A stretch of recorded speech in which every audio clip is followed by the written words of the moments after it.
Good morning and welcome to Women Who Rock with Success. And this is your show host, Miss Diane Winbush, coming to you live today on the platform. And we're so excited that you tuned in with us today. Today we have a special guest, and her name is Samantha Frontera, and she's our guest to be on the podcast on the day. And so we are excited to learn more from her and from her brand. And we thank you for being a guest on our show. So welcome, Samantha. Hi, good morning. Perfect. So tell us a little bit about you. Yeah, absolutely. So I'm the founder and CEO of Exclusive PR. Exclusive PR is a boutique PR agency located in Chicago. I'm also a former broadcaster, and I've worked at a couple different TV stations, two in Missouri and one in Indiana, so a couple ABC stations and a Fox affiliate. So definitely well-versed in terms of broadcasting, and I have a bachelor's in journalism. So, yeah, definitely kind of took some of those media skills and decided to put them towards PR, and started doing that about 5 years ago and just kind of never looked back. Okay, perfect. So let us know a little bit about, I guess, how it led up to media broadcasting. Let's back up just a little bit further than that in regards to your career before that. What enhanced and compelled you to be able to pursue the media field? Yeah, absolutely. So when I was younger, I used to love to tell stories and used to write, and I really feel like writing and reading go hand in hand. So I really wanted to pursue journalism and essentially just sort of be able to tell people stories and be able to help them through the power of telling their stories is, I feel like very compelling and very compelling on the journalism side, and then also, obviously like on the PR side as well, where you have that opportunity to do both. So, yeah, that's why I got into journalism, and, I definitely really love sharing people's stories, and I think that it's just a very powerful way to be part of your community. Okay. So share with us a little bit about the founder of your business. Tell us a little bit about it, and as well as what does it target as far as audiences. Yeah, absolutely. So we are, like I mentioned, a boutique PR agency. I decided to open up my agency 3 years ago and mainly focus a little bit more on consumer-based business to consumer, so fashion, restaurants, things of that nature. And then we started to expand and essentially also work within medical, technology, retail technology, and transportation. It's a little bit more on the business-to-business side as well as business to consumer. A lot of our clients are hyper-local, but we do have clients across the U.S. as well in top markets, and have worked with clients in other countries as well. Mm-hmm. So you kind of incorporate the PR side effect of it with the journalism tool feature as well. Absolutely, yeah. We definitely feel like they go hand in hand because you need to know what a reporter will and won't cover first before pitching your client. And you definitely need to make sure that whatever it is, that it's, obviously it's promotable in terms of, whether or not you'd be able to get them any press. Absolutely. So now with journalism, today it's totally different from when some of us that may have came up in the 60s and the 70s is totally different. You had to have degrees, you have to have a certain profession, and even your, style of communication had to be up to a certain point as well. So share with the listeners, because this was sort of like a topic that came up in maybe like a focus group discussion of ours last week. And so in regards to share with us the pros and cons, so let me explain just a little bit deeper. Individuals, of course, have to be able to pursue education in order to be able to be a news writer, news producer, a film editor, have to be a reporter. But now we have individuals that are on YouTube, and they have millions of likes. They have millions of people that are following them, and they don't have no type of education. It's like it's something that has came out. I'm not for sure what it is, but it's like something has launched in the millennia where individuals are just shooting straight to the top. Even they don't even have a microphone. They just have to have the camera. So tell us the pros and cons of an amateur versus what they will get from someone that has the tools, the resources, and the education. Yeah. So basically, if you have, a degree in journalism, it's extremely helpful in terms of being able to communicate effectively, know how to actually write a broadcast script or print script or magazine, depending on what type of journalism component you're in. So I definitely think journalism school can really help. There's obviously some amazing schools here in the U.S. I went to Columbia in Chicago. They have a broadcasting program. I later on started working in Columbia, Missouri, and Columbia, Missouri has an excellent journalism program that I definitely recommend if people are interested. That would be, really a place to look into. But I think it does make a difference in having those skill sets from school can really help you, and then also just really having your college degree in your back pocket. I have a couple friends who actually don't have their college degree. They're extremely successful. But what I have found is along the way, it can be really tough if you don't have that degree, just mainly in terms of applying to jobs and people, obviously judging that and thinking maybe differently of you. And so I don't think differently of anyone who doesn't have a college degree, but I definitely think it could help. I think right now with journalism, people are really just, getting out there as social influencers. And like you said, just maybe barely need a microphone and maybe just an iPhone to shoot video. I definitely think that the iPhone can come into play in terms of when we're looking at specific cases in which there's crime. An iPhone can really help in terms of being a witness. But obviously, even that footage is now being used for television. However, it's not always the best footage to be using for TV, but if it's all you have, it's all you have. So I love the fact that, we're able to solve more crimes based off us having videos on our cell phones.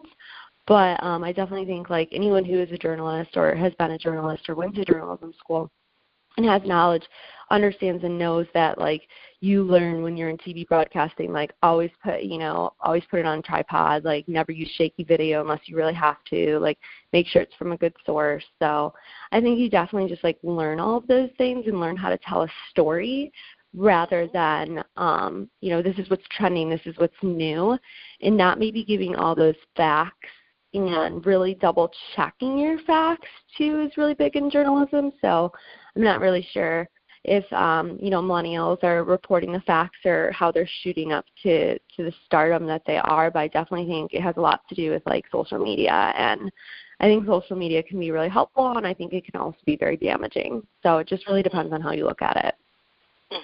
I absolutely agree. I'm also personally pursuing a career in communications, and so journalism is also really a little baby of mine at this time, and so I think credibility will be the most thing that a journalist or a reporter will have to make sure that they keep polished, in my terms, because even with the YouTube, and this is not anything against those that perhaps maybe shoot videos or maybe have a video career, just I think it's Lori Loughlin's daughter.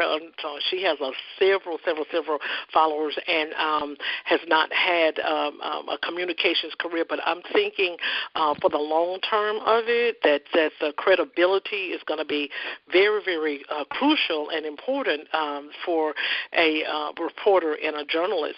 So how rewarding, by you working and already have the experience in the news media field, how rewarding, though, however, is that for a reporter or a journalist that perhaps maybe an amateur can pick up the information and give it to them where they don't have to work as hard to be able to retrieve the source? Yes. It definitely impacts the way that we think about journalism and the way in which people are doing it. And you mentioned a little bit more about sources. Can you kind of expand more on your own experience and your thoughts on the sources? Because I know that you're pursuing the communication side, which I think is absolutely just incredible and very helpful within your career. But in terms of sources, can you kind of explain like more about like what you mean and kind of your curiosity there? Okay, so in regards to sources, so if I want to be able to share a story with someone that perhaps maybe have robbed a bakery store, and so I'm looking for the facts of that, and so the sources I have to make sure, in regards to that, who, what, when, where, why, and how, and to be able to follow up on that source to make sure that that individual has the credible information that they, are trying to give to me, even if they are an amateur. Sometimes individuals submit information. Sometimes they submit content. Sometimes they could submit videos. Sometimes they submit stories. Some things are factual. Some may miss some loops. So in regards to sources, just like let's use the Inquirer for one particular downfall. Some of their sources are not credible in that type of printed media, and some sources are, like for ABC, NBC, MSNBC. Some individuals may not have credible sources as far as making sure that the facts are there for anybody, like the viewer want to go back and research. I'm going to see if this is actually true. So, that's the terms of sources, I guess, that I was relating to. Yes, definitely. Yeah, I think having a credible source is really important. I definitely think, like you've mentioned, more having a social media component doesn't mean you always have a credible source. But, yeah, it's like a lot of fact-checking in television. Your news director is going to be pretty adamant about you checking those facts and maybe speaking not just with one source, but like a multitude of sources to ensure that it is a credible source. And also probably getting all sides of the story as well if you're doing a lot for it. As a TV broadcaster in a small market that I was, you don't have a lot of time, but you do need to be able to get the facts in the story and make sure that it's correct. So that's really important, and that does involve credible sources, which I see currently in local TV in Chicago. However, like you mentioned, on the social media side, perhaps maybe not as much, but I think having that journalistic background and degree can really help in understanding why that's so important. And then obviously working at a news station can really help you understand, you could literally lose your job over not having credible sources and not really understanding your job and understanding how to get the right perspective and just kind of knowing what you're doing really. Absolutely, absolutely. So let's flip side that, and let's move to the side of the PR. And so PR in business is very, very important for individuals that perhaps may be ongoing with a crisis situation. So let's take an example for the crisis that went down in Michigan as far as the water contamination and those that perhaps maybe did not react or respond to the issue. I think it was a little a bit of criticism on some of the PR team that they had selected as far as how quickly they responded to the outcry of the community. They had to drink water, bottled water. As a matter of fact, my mother and all of her family was included with that disastrous issue in the state of Michigan. And so when it comes to PR, how effective should a company be quick to get a resolution to the situation? I think pretty soon, with stuff like the water sensors, I think acting soon as humanly possible, I think is good. Time is of the essence, and the way news works is through the sense of urgency, really. So yeah, I definitely think with that and mitigation of crisis management is important, and really just acting soon.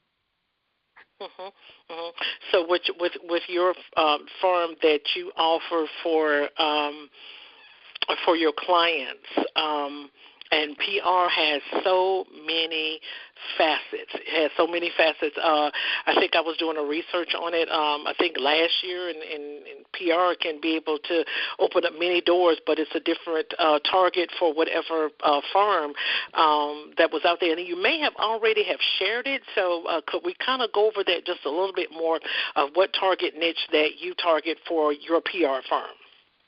Yeah, absolutely. Like I mentioned, we do target transportation technology, retail technology, and also philanthropic nonprofits. And then, here and there we do have some restaurants as well that we do focus on in Chicago, because we originally had started out as more like a restaurant fashion consumer-based PR agency, and had turned the tides a little bit more towards technology, medical tech, retail tech, business tech, and transportation tech, so and more about personal branding as well.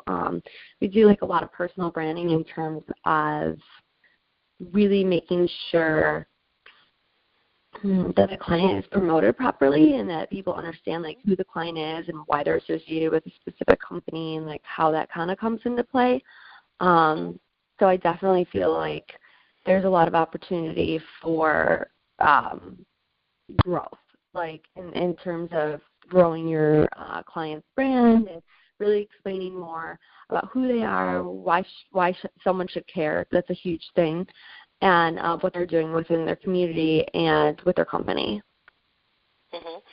So and I know these questions may be a little bit hard, but we try to dig, I guess, into the guest that appears on the show, so the listeners can be able to have, I guess, all the tools that they need in that area. So in regards to your PR firm that you offer now, because see some PR firms, they go out and they more like media dynamics. They do the show they do the speaking for the company and what have you. So with your PR firm, it's more like a one-on-one client engagement. Is that correct? Yeah, I guess so. I mean, it depends on like how you look at it. We do like work with a lot of startups and people who may have not used PR before, or people who had bad experiences with PR. So, yeah, I mean, we definitely try to break it down for them simply in terms of personal branding, along with whatever it is that they're trying to promote. But obviously, we just really try our best not to take on any clients that are like not promotable, because that makes our job really hard, and it's just not really what we do. So if we think like you're promotable and you want to work with us and we want to work with you, it tends to work out best that way, in terms of having a product that's really promotable, or a company that's really promotable, or maybe it's a person who's really promotable. Okay. So if an entrepreneur would look up Samantha Frontera, and perhaps maybe they're looking for a promotion, excuse me, and a product that they perhaps may be selling that they want to be able to get exposure for. So does your firm is able to make connections and referrals and networking opportunities, such as take, for instance, sometimes individuals, perhaps maybe they contact Women Who Rock with Success, which is us, and they want to be able to put their client on the podcast or even on our digital television show. So does your firm offer that in terms for the listeners? Does they offer that? Do your firm offer that for your clients? Yeah, absolutely. Okay, definitely. Okay, perfect. Yeah, definitely. And also like looking up exclusive PR and exclusive public relations. You can learn a little bit more about our company, like what we do and what we offer. We're an all-female team. We just got our WBCR Women Business Certification by the state of Illinois, and are also able to work with government contracts as well within the state of Illinois. So, yeah, we're really excited, and we love working with entrepreneurs. That's like our bread and butter. Obviously, I'm an entrepreneur myself, so I definitely love working with someone who owns their own business, and also somebody who maybe is even like a serial entrepreneur. They own several businesses. So, yeah, I definitely think we would love to speak with them and, just kind of learn more about their product and what they're up to. Perfect. So even as that, being an entrepreneur, in the PR and field where you're helping individuals, what type of live programs that you offers? Because, and the purpose of me asking that is because sometimes entrepreneurs, they start a path. They have something that they want to be able to share. They want something where they can be able to grow what it is that is passionately driven for them. And so sometimes individuals don't know where to start. They don't know where to find a mentor. They don't know how effective it perhaps it could be for resources and tools that perhaps may be right around the corner. So what type of resources or options that you offer the public as far as live events that you are or willing to share with individuals in your community about public relations? And because, see, public relations, it can be able to jumpstart a business. I'm not going to say overnight, but the more that the entrepreneur stays with that PR firm and build a relationship with them, they will be able to actually see results. And so that's the reason why we bring individuals on the show, so it can be able to answer questions that viewers and listeners may have. So are there any live programs or any publications that you have offered for the community where they can be able to see the spotlight of Samantha and what she has to offer, so it can be able to compel entrepreneurs to be able to come and find you, so they can be able to develop a better rapport with their niche or with their target that they have? Yeah, definitely. So we do offer PR 101 classes in the community. We just had one in April. We'll probably have another one coming up next quarter. So I definitely can keep them abreast of that by going to our Facebook page and also our website. And then obviously, we do offer free consultations. So anybody who wants to reach out can go to our website and offer to request 20 minutes to speak with me a little bit more, just so you can get some advice about their business. If they're ready to do PR, should they be doing PR? Yeah, so we're always happy to help them. And I mean, in general, my goal is to help others. So yeah, I definitely think that, I have zero issue helping people, whether they're a client or not. And we definitely try to offer those classes every quarter where it's PR 101. It's usually a free class, or maybe it's just a couple dollars that you can learn more about PR and how to do PR on your own even.